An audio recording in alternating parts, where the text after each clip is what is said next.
En el mundo que vivimos lleno de zozobra, realmente de angustias y situaciones de pronto adversas, no hay mejor refugio que buscar al Señor.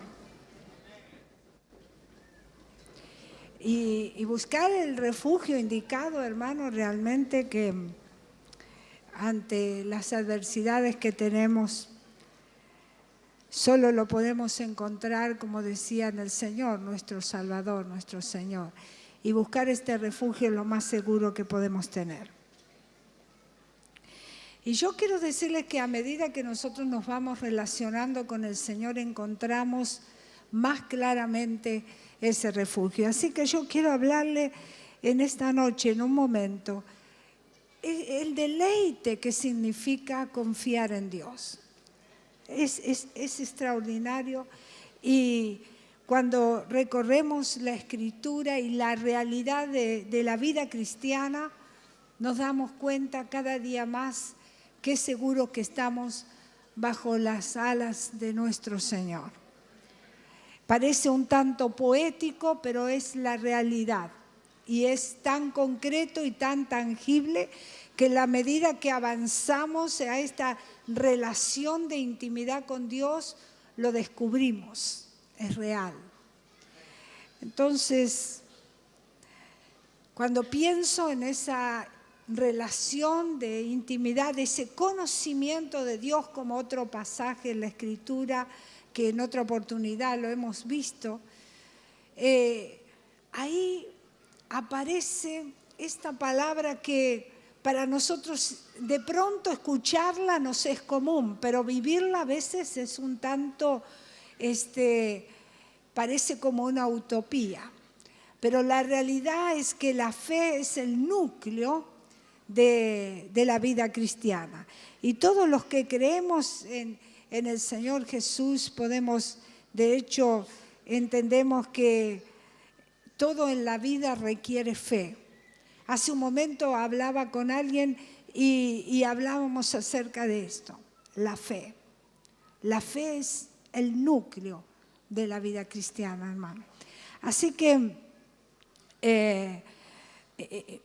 y nosotros creemos, y cuando recorremos en qué creemos, decimos creemos que hay un Dios soberano, Señor del cielo y de la tierra. Creemos que hay un Salvador, Jesucristo el Señor. Hace un momento uno de mis nietos me hizo una pregunta, como hacen los niños, ¿vio? Los pequeños de pronto te salen con esas preguntas tan fuertes, ¿no? Tan difíciles.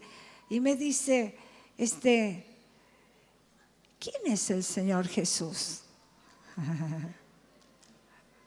Creemos que el Señor Jesús es el Hijo de Dios, pero creemos que es el Salvador y creemos que es nuestro Señor. Y creemos que por cuanto somos pecadores,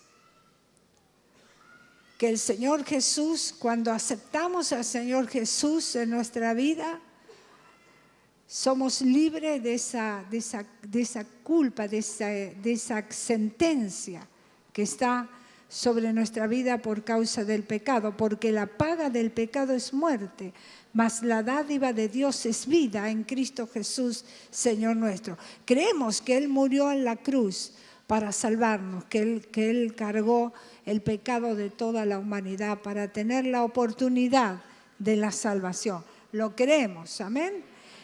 Y creemos que al aceptar a Cristo como Salvador personal, somos salvos, ¿sí?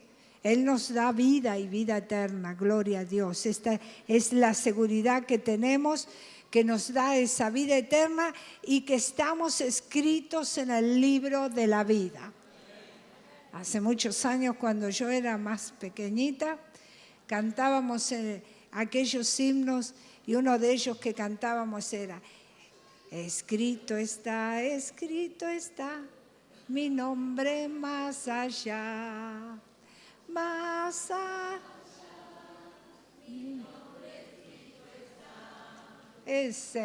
Ahí está.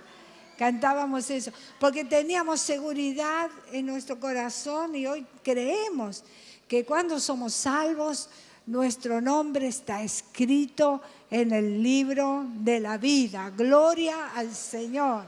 Lo creemos, ¿cierto? Eso es fe, todo esto es fe. Y creemos que Él volverá a buscar a los suyos. Y creemos que estar ausentes del cuerpo es estar presente en el Señor, es decir, esa vida eterna, lo creemos. Creemos esta palabra. O sea, vivimos por fe, morimos por fe, eso es cierto. En definitiva, si usted analiza, todo se trata de la fe. Por eso digo, es el núcleo de la vida cristiana. Sin embargo, quiero decirle que muchas personas flaquean en su fe. Recordamos que Dios tuvo que exhortar más de una vez a sus discípulos. Y sus discípulos, aquellos que estuvieron con el Señor Jesús, que caminaron con Él, que durmieron con Él, que oraron con Él, que vieron maravillas y milagros con Él. Sin embargo, flaquearon en su fe. Uno pregunta y se pregunta, ¿cómo es posible? Cuando yo leo los evangelios, digo, ¿cómo es posible que esta gente en más de un momento tuvieron luchas en la fe? Estaban ahí vivenciando las realidades, pero lo cierto es que Él es el mismo ayer, hoy y por los siglos. Lo cierto es que si nosotros aceptamos a Cristo, tenemos a Cristo por la fe en nuestro corazón. Eso lo creemos, pero de pronto, hoy día, dudamos. Tenemos luchas en la fe. Y decimos, ay, ¿cómo aquellos discípulos? Pero nosotros somos discípulos de Jesús. Está en nuestra vida y hemos visto maravillas, milagros a lo largo de tantos años. Hemos visto cosas maravillosas, hemos visto respuestas. Usted la puede ver en su propia vida. Cuando acepta a Jesús, los milagros comienzan a suceder en su vida. Pero ante la dificultad, ante la lucha, flaqueamos en la fe. Y lo cierto es que, hermano, aún aquellos discípulos dudaron aún después de la resurrección. Uno dice, ¿cómo esto es posible? Ahora nosotros tenemos atrás la obra de Cristo y la resurrección. Ya pasó, nos extendemos a lo que está adelante, a la venida de nuestro Señor y Salvador Jesucristo. Pero ya es algo concreto, la obra de la cruz, comprobado, historiadores, extrabíblicos, y está comprobado que Cristo murió en la cruz y resucitó. Sin embargo, flaqueamos en la fe. Y muchas personas piensan, no, ese no soy yo.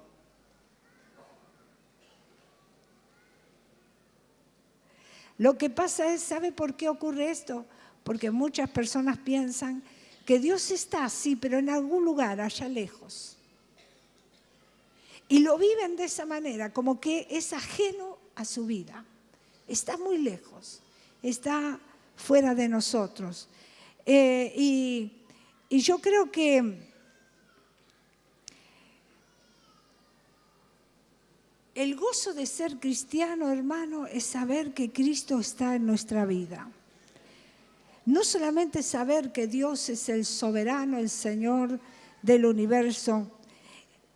Lo que más deleite da a nuestra vida es que podamos relacionarnos personalmente con la persona de Jesucristo.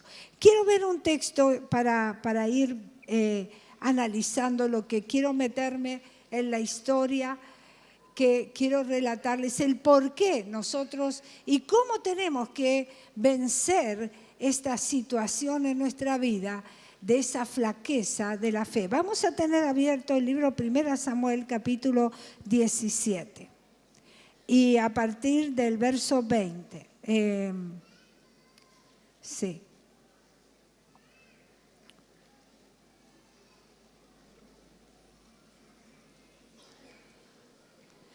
Es una historia que usted conoce y la he leído tantísimas veces.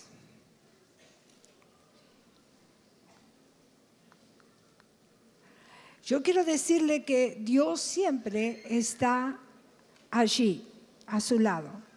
Y cualquiera que sea la petición, siempre que está acorde a la voluntad de Dios, Dios se goza en conceder las peticiones de su corazón. Pero algunas personas nunca lo experimentan, esa realidad. Simplemente oran esperando en Dios la respuesta, pero no experimentan esa respuesta gloriosa del Señor. Usted ya va a entender por qué le digo esto. Vamos primero a Samuel, capítulo 17, desde el 20 al 26. Voy a leer lo más rápido que puedo, pero porque luego vamos a ir analizando algunos versículos de siempre en este relato de la historia de David y Goliat. Se levantó pues David de mañana y dejando las ovejas al cuidado de un guarda, se fue con su carga como Isaí le había mandado. Y llegó al campamento cuando el ejército salía en orden de batalla y daba el grito de combate. O sea que estaban para ir a la guerra, al combate. Y se pusieron en orden de batalla Israel y los filisteos, 2 ejércitos estaban listos para la batalla. Los filisteos, ejército frente a ejército. Entonces David dejó su carga en manos del que guardaba el bagaje y corrió al ejército. Y cuando llegó preguntó por sus hermanos si estaban bien. Mientras él hablaba con ellos, he aquí que aquel paladín que se ponía en medio de los 2 campamentos que se llama Goliat, un paladín que se ponía en medio de los 2 campamentos que se llamaba Goliat, el filisteo de Gat, salió de entre las filas de los filisteos y habló por las mismas palabras y las oyó David. Y todos los varones de Israel que veían a aquel hombre huían de su presencia y tenían gran temor. Y cada uno de los de Israel decía: ¿no sabéis? ¿No habéis visto a aquel hombre que ha salido? Y él se adelantó para provocar a Israel. Al que le venciere, el rey le enriquecerá con grandes riquezas y le dará a su hija. Y eximirá de tributos a la casa de su padre en Israel. Entonces habló David a los que estaban junto a él diciendo: ¿qué harán al hombre que venciere a este filisteo y quitare el oprobio de Israel? Porque ¿quién es este filisteo incircunciso para que provoque a los escuadrones del Dios viviente? Vamos a leer hasta ahí por aquí. Aquí lo cierto que se están enfrentando, vea usted ahí que lo acabamos de leer, 2 ejércitos. Hasta el rey estaba con temor y todos los que estaban con él, todos estaban igual con temor de los filisteos, todos ellos. Ahora, ellos estuvieron, este filisteo estuvo 40 días amenazando al pueblo de Israel. Y ahora, ¿cuál era el problema? La Biblia está describiendo claramente la armadura que tenía este Goliat. Estaba revestido de una coraza. Primero tenía un casco, dice, de bronce. Y tenía una armadura de una coraza de escamas, que pesaba 5 kilos y medio. Eran capas de escamas de bronce para proteger su cuerpo. Vaya que estaba armado este gigante. Estaba protegido, bien armado. Y estaba ahí provocando al pueblo de Israel. Y no solamente que provocaba, y esto es importante en el análisis que quiero traerles en esta noche de este capítulo, no solamente provocaba al pueblo de Israel, sino que desafiaba a Dios. Provocaba al pueblo de Israel y desafiaba a Dios. Si usted lo lee con detenimiento, va a ver lo que estoy diciendo. Porque ellos estaban allí, el pueblo de Israel, en el nombre de Dios. Y entonces Él les provocaba. Ah, sí, ustedes son del pueblo, del ejército de Dios. ¿Y dónde está su Dios? ¿Y dónde está su Dios? Y ahí una y otra vez este gigante provocaba al pueblo. Y todo esto está sucediendo cuando David entra en escena. Imagínese ese instante. Este gigante, todo armado, el pueblo estaba aterrorizado, el mismo rey estaba aterrorizado. No sabían cómo iban qué es lo que iba a suceder, cómo iban a enfrentar esta guerra.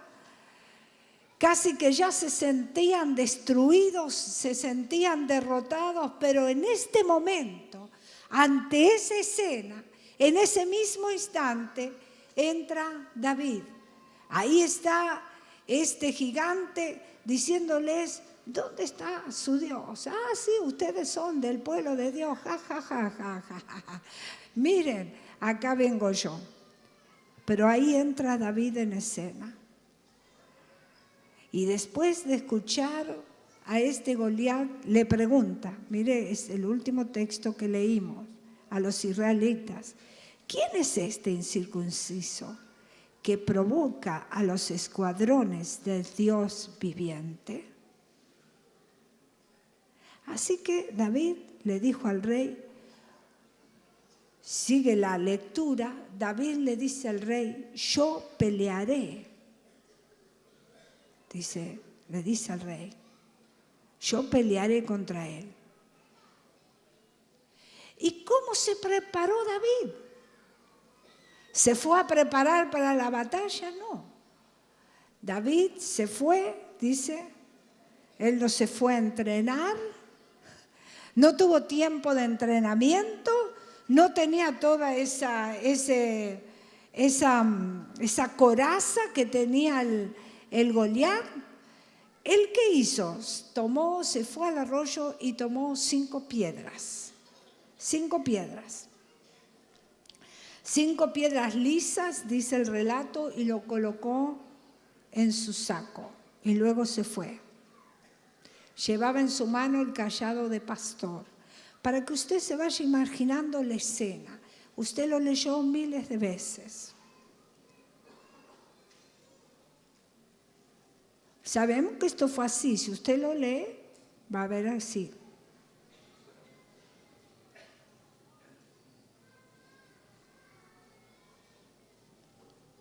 Algo estaba diciendo Goliat. Estaba amenazando y estaba desafiando, amenazaba al pueblo, pero desafiaba a Dios. Entonces David se va acercando hasta que lo vio. Entonces este gigante dice: ¿qué es esto? Lo ve a David. ¿Qué es esto? Ahí está David acercándose al gigante. Y el gigante le dice: ¿qué es esto? ¿Soy yo perro? Y maldijo a David por sus dioses. Y cuando alguien maldecía por sus dioses, sabemos el mensaje que estaba comunicando. Y ese era el Goliat. Entonces le dice: vení a mí y te daré tu carne a las aves del cielo, a las bestias del campo. Ahí está, 1 Samuel 17, verso 43 y 44. Así que Goliat medía 3 metros y gritaba completamente armado. Versículo 45, vamos a ver la respuesta de David. David, completamente desarmado. Tenemos al Goliat totalmente armado. A David completamente desarmado. ¿Y cuál es la respuesta? Fíjese la respuesta. Le dice a Goliat, vos dependés de tu arma. Se lo estoy parafraseando un poco. Pero yo vengo a ti en el nombre de Jehová de los ejércitos. O sea que David venía en la dependencia de Dios. En la total dependencia de Dios estaba enfrentando a ese gigante. Y continuó diciendo, sigues 1 Samuel capítulo 17, verso 48, todos los que siguen. David no salió corriendo y huyendo cuando se está acercando al Goliat, a este gigante.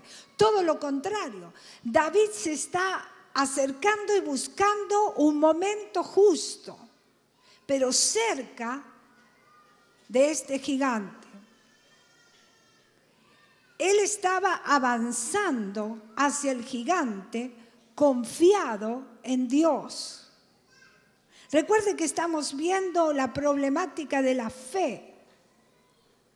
¿Por qué decaemos? ¿Por qué decaemos en la fe? Dice que la piedra lo hirió, él saca y da y envuelve y saben, tira la onda y le da al gigante en la frente, en la cabeza. O sea que la piedra le hirió en la cabeza. Es una figura impresionante. Y al levantar la espada, David quería mostrar a los filisteos que la batalla estaba terminada. Que el pueblo de Dios había triunfado. Usted seguramente leyó la historia muchas veces como yo. Ahora yo me pregunto, y me pregunté cuando volví a leer una y otra vez esta historia, ¿qué otra cosa me dejaba esta historia? ¿Cuál fue la clave de la victoria de David? Porque la leemos y leemos este cuentito interesante. Y a los chicos les apasiona. Y a nosotros también. Y decimos gloria a Dios. Pero cuando nosotros estamos frente al gigante, ¿qué pasa con nosotros? ¿Cuál fue la clave de la victoria de David? Y la clave es esta, mire. Al escuchar David lo que decía Goliat, ¿qué hacía? Provocaba al pueblo, pero desafiaba a Dios. Eso es tremendo. Todo aquel que desafía a Dios no sabe a lo que se expone. Ya está derrotado. Desde el mismo momento que todo aquel que desafía a Dios está derrotado. Y David capta el mensaje, porque él escuchó y el relato está claro. Él escucha lo que este Goliat le decía al pueblo de Dios, lo que desafiaba a Dios. Él escucha esto y le dice al rey, yo voy a pelear contra este Goliat. Él escuchó, está escuchando esas expresiones de Goliat y hermano, él tiene ya claro cuál es el panorama. David tuvo claro cuál era el panorama, cuál era ese mensaje. El ejército del Dios Santo estaba en peligro. Así que observó a Goliat y en un instante, hermano, él vio lo que nadie vio. ¿Qué vio él? Todos se habían enfocado en la armadura de este Goliat, en lo que era este hombre, en lo gigante que era, en lo temeroso que era, cómo manejaba su espada. Pero él enfocó su mirada en el Dios que él conocía tanto, porque vez tras vez él está en relación con su Dios. Todo el ejército y el rey mismo, al punto de que quisieron ponerle al mismo David una armadura, estaban enfocados en la armadura, pero él estaba enfocado en el Dios viviente y pudo ver lo que nadie vio. Oh, gloria a Dios. Hermano, todos estaban aterrados específicamente de la apariencia que veían. Y era lo único que veían. Pero David puso toda su atención en Dios.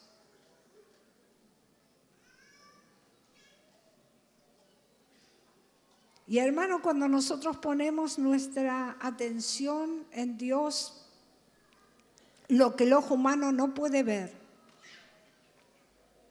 nosotros podemos ver, el Señor nos puede mostrar bajo sus requisitos, por supuesto, pero Dios nos lo hace ver. Desde el punto de vista de David, cuando él vio como tenía que ver lo que nadie vio, la batalla estaba ganada.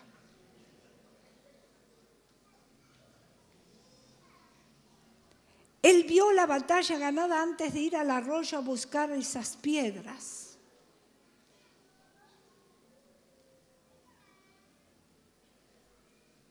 Para él ya estaba terminado.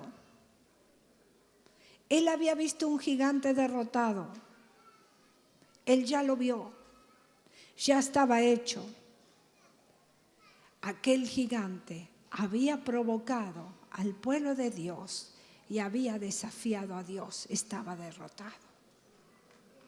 Y él entonces avanza, hermano, con la certeza, con la seguridad que ese gigante caía en tierra. Él ya lo sabía, él ya lo vio, lo que nadie vio. Él fue valiente porque él vio lo que los demás no pudieron ver.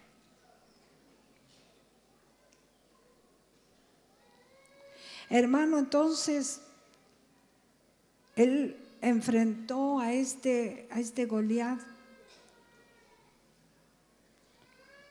No vio la armadura, no vio el arma que tenía, sino él vio más allá.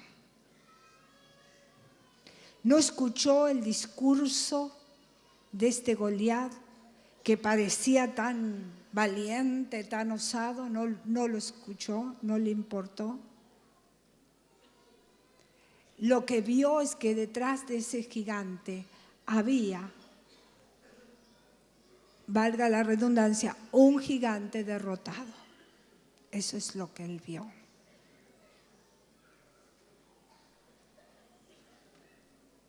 Dios se lo permitió ver. Ganó la batalla David, hermano.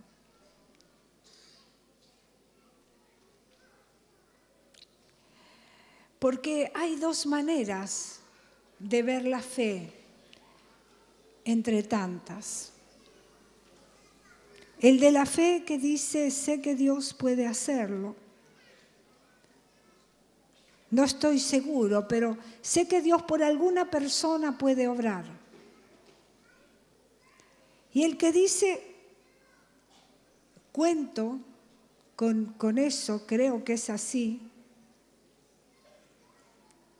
aunque no lo veo, aunque no hay evidencia alguna, de alguna manera está viviendo lo que es la descripción de la fe. Pero cree, acepta que Dios le da la capacidad para ver el hecho consumado. Y hermano amado, ¿por qué flaqueamos en la fe? Y es justamente porque no le creemos a Dios. Pero David Porque cuando nosotros le creemos, Él provee para que desarrollemos esa clase de fe. Algunos piensan que tiene que ver eso conmigo. Si pensamos en cómo nos sentimos y pensamos, porque muchas veces nos manejamos en lo que siento y lo que no siento. Y si pensamos en lo que sentimos, si pensamos lo que vemos, esto es lo que veo. Si pienso lo que escucho, lo que me dicen, lo que escucho alrededor, lo que escucho a través de las noticias, tanta manera de escuchar. Si escucho, hermano, si lo que aprendemos, lo que va a suceder es que vamos a comenzar a dudar.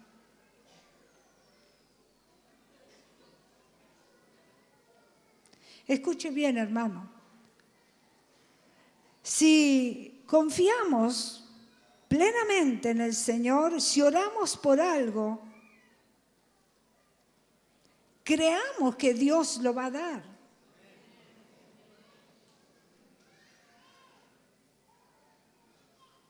Ahora, si oramos y pase lo que pase, confiamos solo un poquito en Dios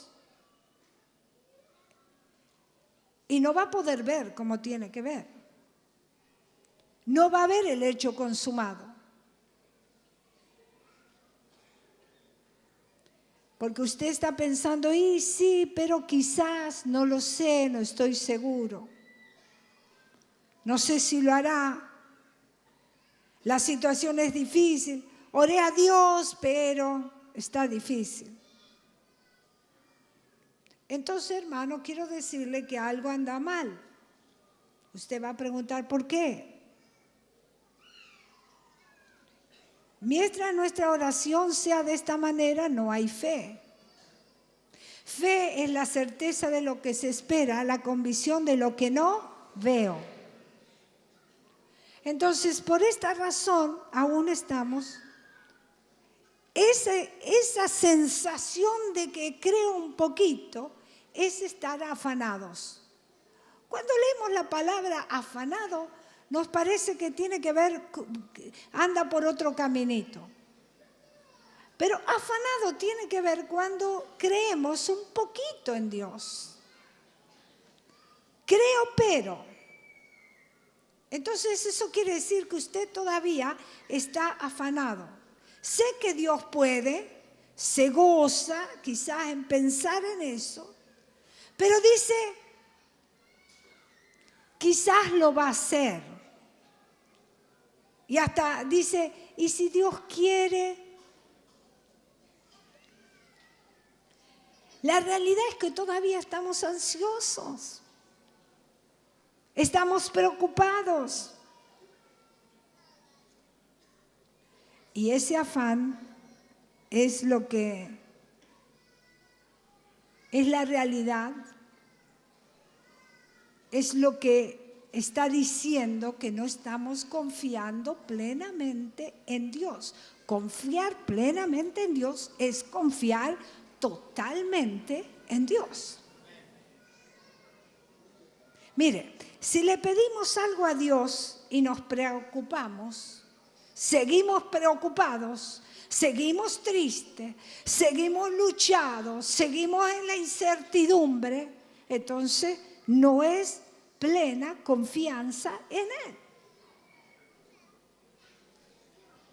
Y si nos equivocamos pidiéndole, seguramente que el Señor, Él nos mostrará y nos corregirá, nos va a ayudar, nunca nos deja huérfanos. Confiemos en Dios. Nunca te va a dejar huérfano de palabra, de dirección, de sabiduría, de entendimiento, jamás.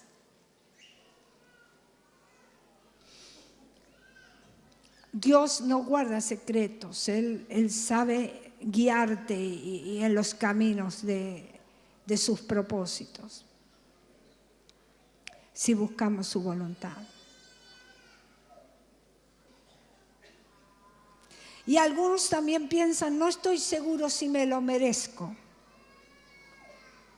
Y entonces en un momento va a dejar de pedir a Dios y se